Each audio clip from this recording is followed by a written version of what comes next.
So hello there, everyone. Diana, welcome. Hi. Is that Diana or Diana? It's Diana. Diana has too many dead princess connotations. Oh, okay. Diana, it's easier for me. It's more similar to Spanish. Okay. Yeah.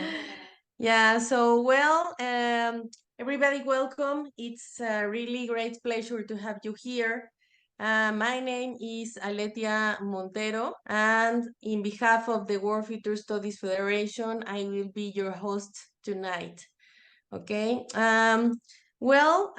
Remember that this is the 25th WFSF World Conference. It is called Exploring Liminalities, Creating Spaces for Unlimited Futures. This is an online program as part of the 15th World Future Studies Federation anniversary celebration.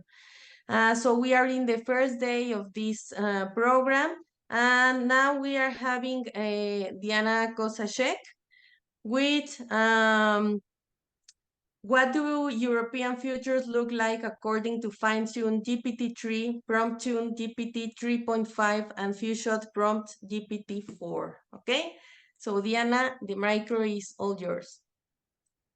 Thank you so much.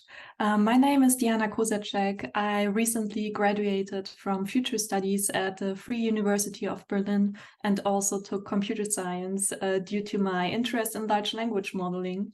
And the past years, I worked at Fraunhofer Institute for Innovation and Systems Research, where I also had the pleasure to meet my advisor, Professor Kerstin Kuhs, and my second advisor was Dr. Aljoscha Burchardt from the German Research Institute for Artificial Intelligence.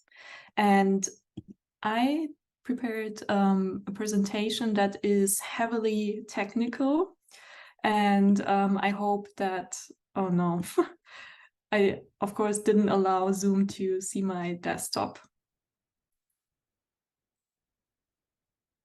So I will be back in a couple of seconds. I'm really sorry about that.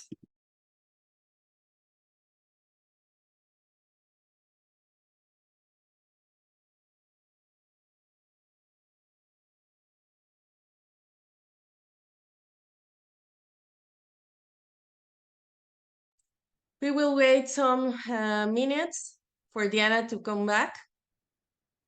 In the meantime, I remind you that we are having 2 more days of this online program. At the same time, we are having streamed events directly from Paris. So you can check that on our schedule at the official website. And also remember that we have lectures, workshops, panels, and gatherings going on. We also invite you to join the Slack channel in order to socialize before, during, and after the event. Hi, Okay. I'm back. Go ahead, Diana. Thank you so much. Okay, I have a presentation that is heavily oriented towards the technical part. So I will also skip through a lot of the slides, but in case anyone is interested in seeing the code behind it or the data, I have linked all the sources, and this whole experiment is meant to be replicable. So I started with my research interest in 2020, when just like GPT-3 was out there in beta version and was a whole revolution in terms of large language models.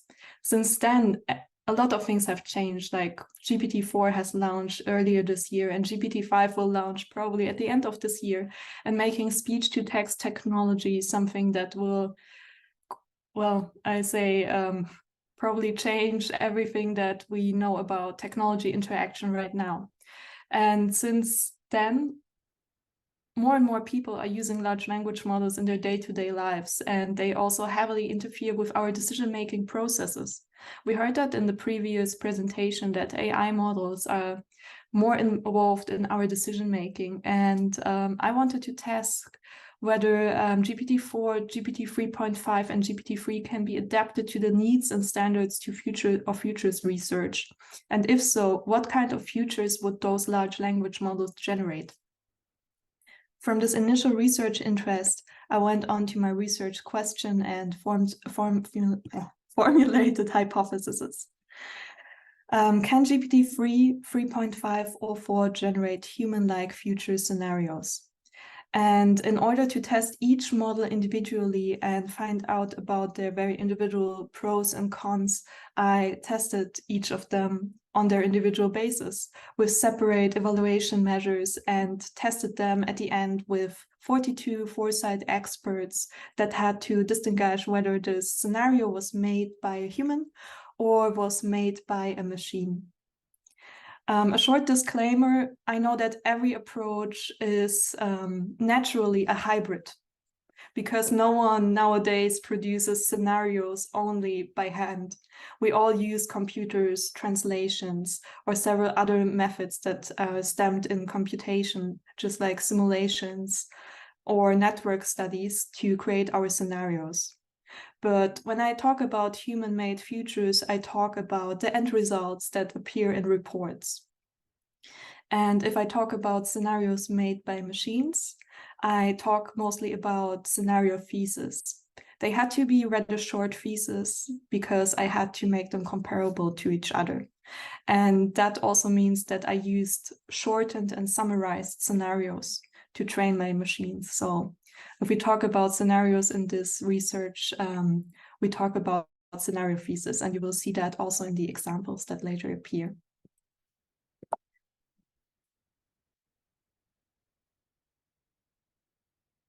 To test my scenarios, I used two approaches, quantitative methods and qualitative methods. This means that I conducted a very thorough technical evaluation. That means that I conducted a topic modeling and a keyword analysis of both machine-made and human-made scenarios. I also conducted a sentiment analysis on all data sets. And then I did a training process evaluation, meaning that I fine-tuned and prompt-tuned several models and evaluated how well they learned from the human-made data. At the end, when I had the output, I did conduct an n-gram overlap and unique word calculation, meaning that, again, I calculated how many different words humans use for describing scenarios versus how many words machines use, and also how similar they are, because n-gram overlap is meant to compare parts of texts to different texts. In the qualitative methods, I was focusing on an e-Delphi survey, meaning that I invited different experts from the fields of computation and from foresight and futures research and strategy to take part in a survey where I asked them to categorize whether this scenario is made by a machine or made by a human, and then they had to rate the plausibility on a scale from 0 to 5. Then I correlated whether machines are more plausible in their future scenarios or whether humans are more plausible in their future scenarios. And did also an analysis of the comments that I received in the Delphi, because it was a very well discussed one, and analyzed the ratings in general. The models I used are probably highly discussed in the media already. That's why I will not dive too deep into it, but GPT-3 is basically the foundation model that has changed the whole large language modeling environment on a media level, I'd say, because the technology has been around since 2017, meaning transformers, the T part in GPT. Generative pre-trained transformers are possible because the transformers make it possible, and transformers allow language models to gain some sort of contextual understanding of language. If we remember how Google Translate worked before 2017, it was more on a word-to-word translation basis. But now the translations get better and better. And this is due to the transformers that were proposed by Google Brain. And it makes it possible for vectors to be more flexible when it comes to word-to-word combinations, meaning that contextual understanding is suddenly more possible. And this contextual understanding also enables the language models to be able to understand different tasks. GPT-3 was around, and it is also well researched in science. And then GPT-3.5, which we also know as ChatGPT's basis, came around later last year in November. And it is basically the same model, but it has been fine-tuned to converse with humans, meaning that this language model is an expert at conversations and became like an absolute pro chatbot that a lot of us are using on a daily basis now. And even Sohail Inayatullah was trying out ChatGPT and wrote a couple of texts about it in the Futures Journal and tested whether or not it can deconstruct and reconstruct futures. And this is something very interesting because it opens up how we can use large language models in our daily practice. However, GPT-3.5 is fine-tuned from GPT-3, and it learned from the human feedback that stemmed from training the models in conversations. And then GPT-4, another foundation model, meaning that it's a whole new model that has a lot of the same technology from GPT-3, but additionally is embedded in a feedback loop and has new data, also access to the internet in some sorts, and is also very well trained on conversations with humans. Those are the three models that I used. And with the three models, different sorts of training methods come around as well. On the one hand, there's fine-tuning.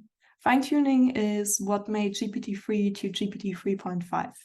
But in my case, I wanted to make GPT-3 and someone who understands future scenarios. Therefore, in fine-tuning, you have to create a domain-specific data set.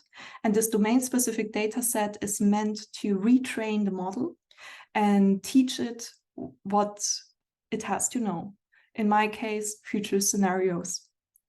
Prompt tuning, on the other hand, is a probability-based method to change the output, meaning that the output can become more random if I change a few parameters, or the output can become longer or shorter or more dense.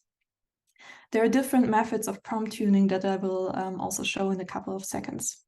And then the few-shot prompting is probably like the most easy part because it's very user-friendly. In few-shot prompting, you provide a model with examples in prompt. And these examples are meant to teach the model the new task. And for GPT-4, the most advanced model at the moment from OpenAI, this is the go-to method because it's not yet being able to be fine-tuned. GPT-3 DaVinci is the biggest model under GPT-3. And this also already reveals, like, there are several models under each model. So it becomes more and more complicated the deeper you dive in. But GPT-3 DaVinci, as the biggest and most creative model, as they describe it on the website, is able to generate the longest text, to have the best contextual understanding, and is able to be fine-tuned, meaning you can give them the domain-specific data. It is able to be prompt-tuned, which means that you can adapt the probability-based parameters, and you can few-shot prompt it, meaning you can also give them additionally some examples in prompt. GPT-3.5 DaVinci, what I already mentioned, the free ChatGPT basis, it can also be used via a personal script, meaning you don't have to access ChatGPT to use this model. But this one can only be prompt-tuned and few-shot prompted. That means that you cannot provide it a whole data set at once and it will learn from it, but you can just train it one by one, example by example. GPT-4, the newest model, will soon be able to be fine-tuned and prompt-tuned and is currently only able to be few-shot prompted.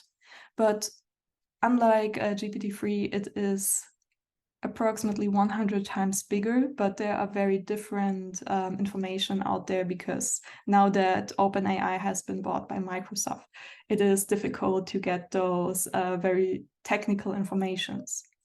And it is not open source. None of the models that I just mentioned are open source. GPT-2 was open source, and GPT, like the first generation, was still open source. But with GPT-3, the access has become either financially or research oriented. And yeah. My experiment consisted of, first of all, gathering a lot of human-made scenarios. This happened in an automated approach. Then I processed the data and analyzed it and created a data set of 1,080 human-made scenarios from different reliable sources, meaning I had no gray literature, but mostly EU published scenarios that I was gathering. They were all in English because English is the language that those machines process the best. And then I went on to first prompt tuning. Why first prompt tuning? It's because prompt tuning is the basis for 2 language models, and I needed the same process to be conducted before, so I could handle 2 models at once. Then I went on to fine-tuning. Fine-tuning in the sense of I had this data set made by humans, and I would use that to train one of the language models. And then I did the few-shot prompting, and all of these methods generated 1,080 scenarios. So I had in total more than 4,000 scenarios to analyze. As I already said, the human-made data set was conducted in a semi-automated approach, which can also be seen on my GitHub account that I linked. And you can basically replicate most of the steps. It consisted of a scraping.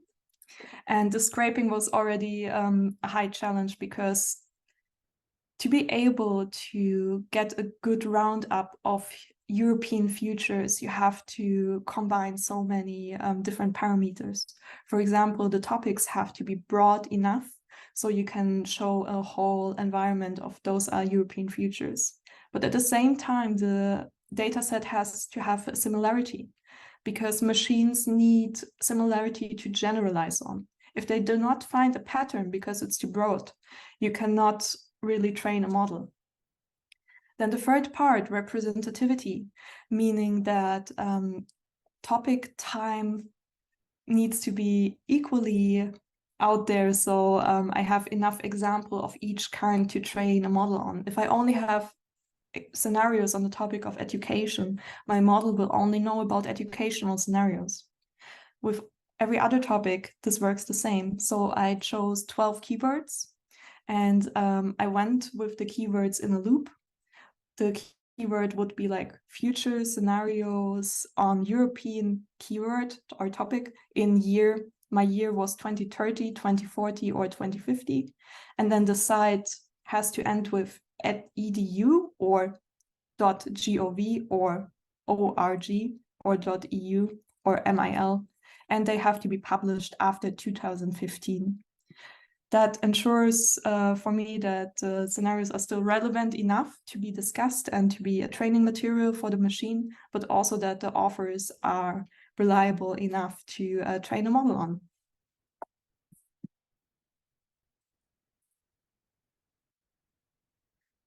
Then I conducted in several rounds keyword distribution analysis because that would allow me to do this whole process over and over again.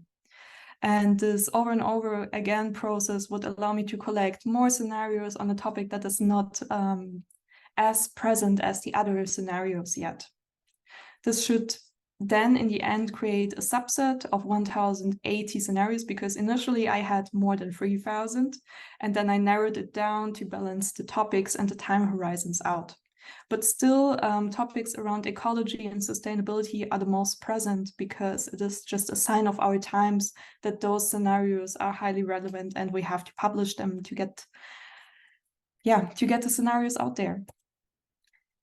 Then the prompt tuning, the second part, is a highly iterative process as well, based on 5 different parameters that I described in this slide on the right. So those are basically numbers that you can adapt into a specific range, and those numbers will determine whether words appear together or not. Since scenarios are a highly creative but also very strategic matter, I put all my regulation, all my, how do you say that? Well, I put my parameters approximately in the middle. And for the tokens, which describes the length of the scenario, I calculated the average length of all human-made scenarios to have like a good measurement for the machine-made scenarios. The other measures had to be tested in an iterative approach. That means that I adapted always like a little bit on each parameter to find very good settings in the end. And 268 different settings were tested, meaning I gave the same prompt, but I changed the settings to find the best possible solutions for a machine to generate futures on. And my quality parameters were rather simple. So I wanted complete scenarios that did contain one keyword, one time horizon, one effect, and well, that were consistent overall. And most of the 5 probability-based parameters did hand out like some text that stopped in the middle. So I could already rule them out. At the end, I had 10 very good settings, and I tested them with 2 human evaluators who had to rate the scenarios blindly, meaning they got the scenarios and they had to say whether or not it was plausible or not. And both of them decided for the same scenario, meaning that I could just simply take over the settings from the scenario that has been chosen and apply it to 1080 more scenarios that were created through a Python script, meaning that I had like my prompts, my keywords, my years, iterating through the script and generating 1080 scenarios within seconds. The fine-tuning is probably the most time-intense part, because here too you have to adapt several settings, you have to adapt the data set, and fine-tuning is never done with just one round. The fine-tuning means now you give them the 1080 human-made examples, and the machine iterates in several epochs, meaning going back and forth through the data set, and will read the data set and try to make sense of the patterns in the human language. And for me personally, it took 6 rounds of fine-tuning until I found very good settings. And each round also costs a little, but I think it is worth it if I compare the different outputs. And here I linked how fine-tuning process in shell would work out. I mean, the shell is like in the MacBook, a very basic coding environment, or not even a coding environment. It's a system environment where you can give commands out and reach an external API. So you can just call your model from your local computer and train it with your data set that you didn't have to upload before, but you have it on your computer, and then it will just learn from it. On the other hand, I have a fine-tuning process script with adapted parameters that you can also reach from my GitHub. It is in a Google Colab, and everyone can replicate it if they want to. And this script, for example, allows you to compare each round of fine-tuning with each other. So you can see how well the model learned from the data it was processing, and on which part you might have to adapt your data set or your settings. To evaluate how well it worked, there exist several parameters in computer science, such as learning rates and training token accuracy. And I have a visual board where you can compare both of them and see how well the model actually understood human-made data. I did run a B test to find out whether machines understand machine output better than human scenarios, and I trained GPT-3 with GPT-4 scenarios and got dramatically better results on GPT-4 data than I got on the human data. And this is something that I would like to discuss later too. The few-shot prompting for GPT-4 is basically providing the examples in the prompt itself. And this also worked out for me quite quickly, because I could write a script that would take the human-made scenarios according to the task out of the data set and put them automatically into the prompt. My prompts are rather basic, but they were tested on a very broad approach. Write a future scenario in education in Europe in 2030. And this would be like the 0-shot prompt, meaning no examples given. And if you then provide one example, the output will change drastically. If you provide 3 examples, the output will again change drastically. There has been research that showed that future prompting can provide results that are just comparable with fine-tuning, meaning that the whole work process of gathering a fine-tuned model and creating and deploying it would not be needed if those 2 approaches are really that similar to each other. Then I think system messages, this is like something rather new, I'd say. System messages are additionally to the few shots that you supply the prompt with, a way to provide a model with a goal, with a context, with restrictions, and also with a tonality, meaning that you can make the machine communicate in a different manner with you if you just tell them to do so. The output evaluation is probably the most exciting part, because now we don't talk about the technique anymore. The rather basic part was just like the quantitative measurements, the average length of the characters, the unique words, and the average word per scenario do differ in human-made scenarios versus all GPT models. But the most drastic difference is in the unique words. Unique words mean that I summed up all the very unique expressions, meaning no filling words, no stop words like and, I, you, but just like very unique terms. And in those 1080 scenarios, the humans produced 4,000 unique words, 4,001.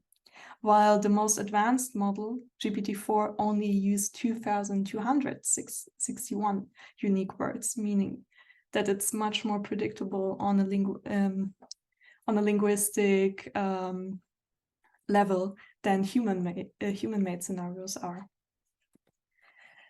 On the other hand, the keywords in human-made scenarios are very much concerned with real-life environments. So global innovation, social, area, energy, change are the top words. And then we have technology, economic system. But those words that appear so often in human-made scenarios are not reflected in machine-made scenarios. Because for machines, the word technology is the most important and most common word. And the number differences must also be regarded with the background of knowing that machines use less unique words. So if GPT-3 talks about 122 scenarios only about technology, and GPT-4 in even 162, and GPT-3.5 in 205, it is much more drastic than with humans. And then we have development, people, innovation, create, art, sustainable, and also terms that barely showed up in human-made scenarios at all, such as virtual or AI, surprisingly. That means, or it sounds like the basis of the data set that those GPT models are trained on are already like heavily connected to technology, which might not surprise everyone, but I thought that at least providing them with examples of human-made scenarios that concerned real-life environments would also change the output. But machines would rather talk about other machines than about sustainability.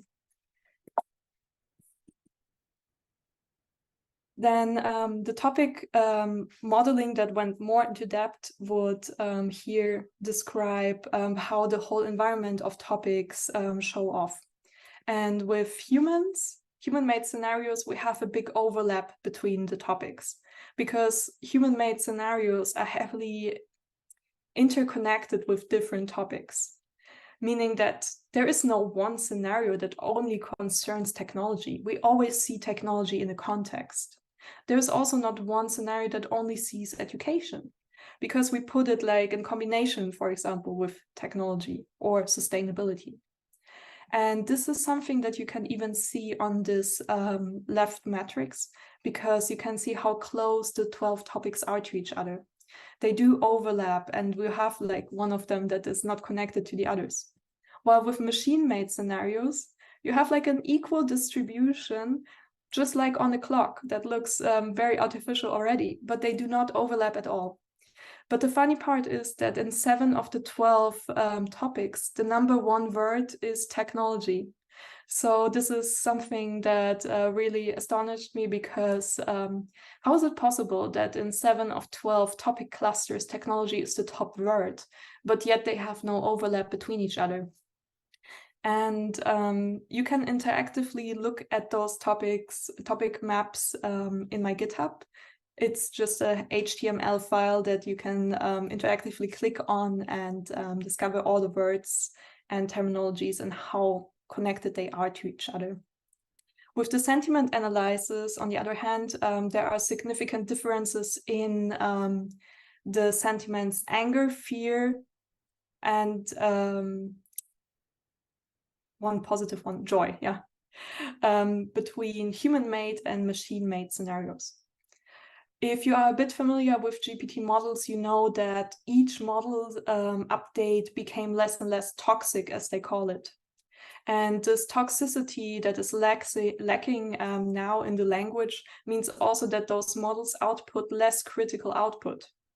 While humans, if they talk about especially extreme scenarios, they do have a tonality that has to show you that something is urgent. Urgency can be, well, verbalized through language that might sound a bit sad or angry, as the sentiment analysis evaluated, but machines do less and less of that. And especially GPT-4 becomes heavily neutral in their tonality, meaning that it doesn't really allow the broad spectrum of emotionality in text. This can be a good thing if you need like a service bot that is really neutral. But if you want to talk about the environment and issues in the sustainability policy, you have to have some sort of position, and the position cannot be just joyful. Okay, those are the evaluations. I did conduct a t-test to find out that they were significantly different from each other. And now the eDelphi results. Unsurprisingly, no one could distinguish the scenarios from each other, meaning that people were actually thinking that the GPT-3 made scenarios were the most human-made ones. For that, I created like a confusion matrix, and the least human-rated scenarios are actually human-made scenarios, while the most human-rated scenarios are the GPT-3 scenarios, which is the model that has been fine-tuned on the human-made data before. And not a single scenario was rated correctly. Well, this is the learning process that I mentioned. One issue that I discovered by accident was in data cleaning, I found out that the models also do repeat themselves within different time horizons, meaning that 2030, 2040, and 2050 seems to be the same to the language models. GPT-3.5 especially repeated itself heavily. And it was, when you think back of prompt tuning, it was prompt tuned to not repeat itself, because the repetition was taken out by adapting 2 of the probability-based parameters that control whether it repeats itself or not. Since I wanted diverse output, I did not allow this to happen, but still, within those different time horizons, the machine would output the same output. And this happened in several hundred examples. And even with GPT-4, the repetition are still very present with between different time horizons. So this throws out a big question whether there is some sort of time understanding, temporal understanding in language models or not. Because for past dates, there is enough data for the models to generalize on. But for the future, there is really no possibility for a machine to see whether or not there is data to generalize on. So my key learnings are, first of all, data matters in quantity and consistency, meaning that it was very much obvious that machines did not learn that well from human-made data than they do from machine-made data. But also, what does it mean for all language models if they're not able to generalize that well from more creative texts, such as scenarios are? Then the second learning is prompt and fine-tuning takes time and trial and error. And the last learning is large language models think differently about time and futures in general, if they think about them at all. And that being said, I just want to show some future directions and open the discussion because I know that I'm 5 minutes late already.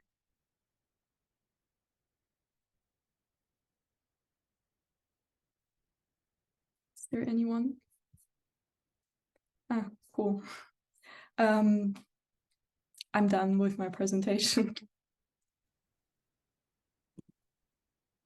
Is there any question, comments to Diana?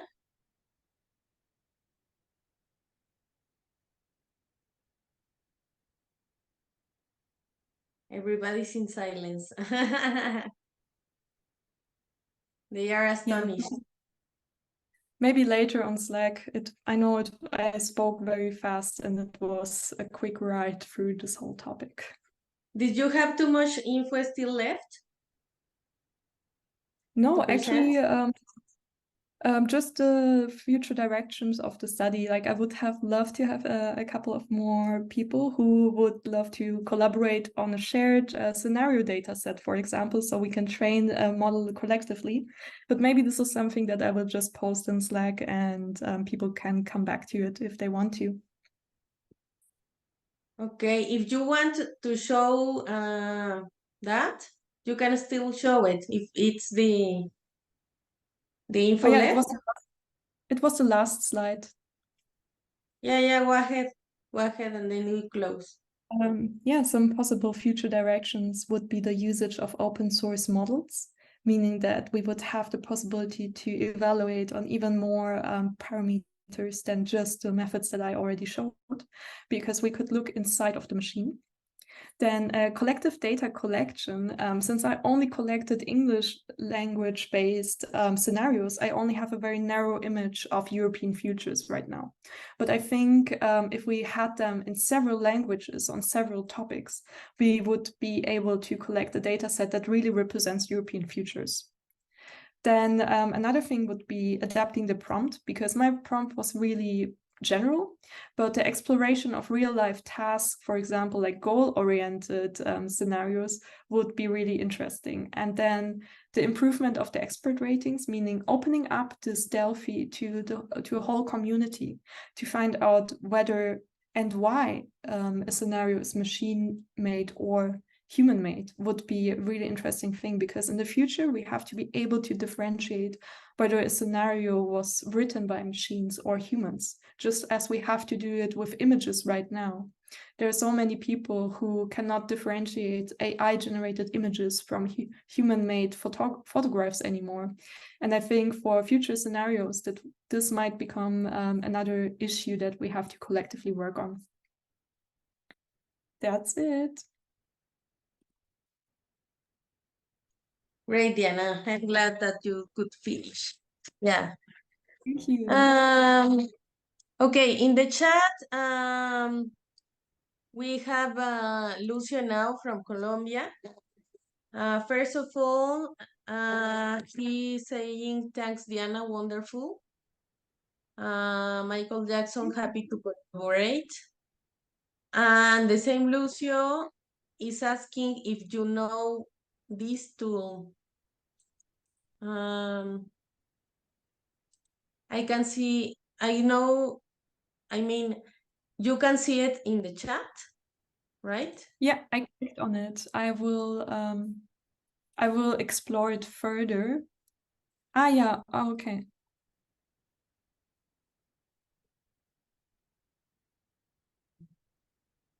Okay. Yeah. So any other question, comment?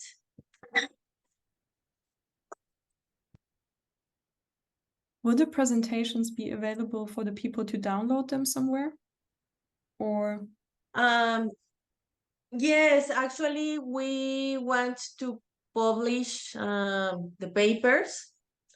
And if you can share it also through this chat soon, you can do it. okay, I will just Yeah. upload chat now.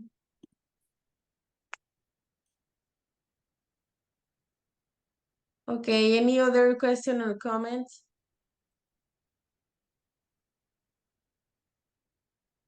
I know it's really early in Europe right now. Yeah. But well, we have people all over the world, so yeah. Okay. So thanks a lot, Diana.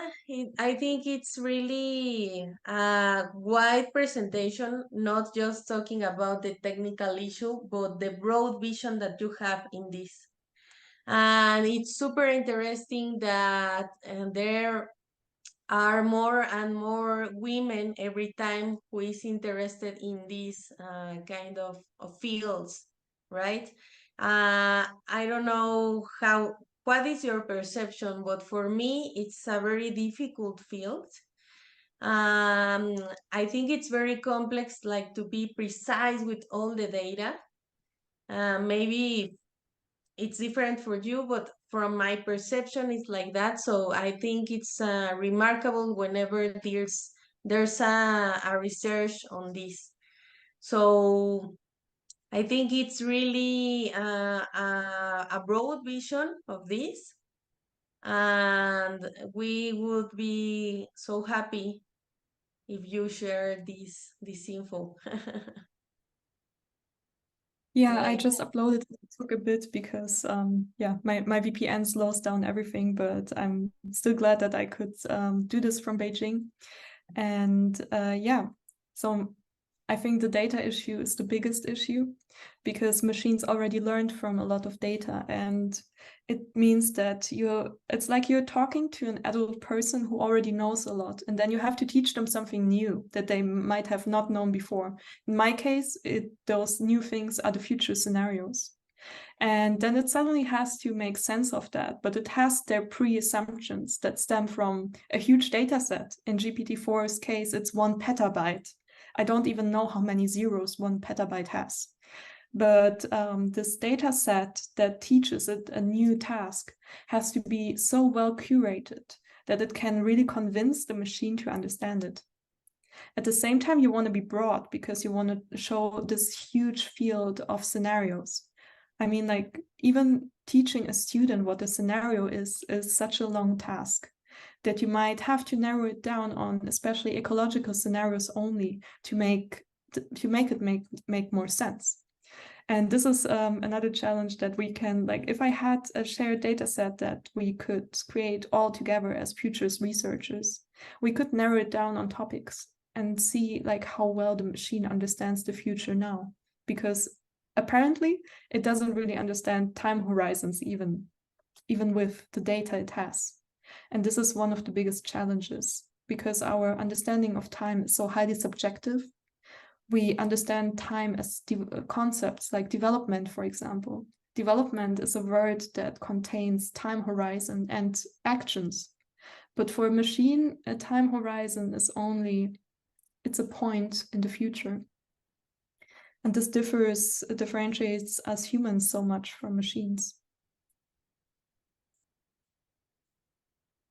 Right. It's so complex, but it's really important to address this more and more. Yeah. Thank you for the Okay. opportunity. Thanks to you, Diana. Okay, so we'll keep going with this program. So see you back in 15 minutes. We are having Jessica Leite with Experience Design Applied to participatory future research, the main benefits on creating memorable experiences to participants. Thank you, Diana. Thank you, all of you, and see you in some minutes. See you.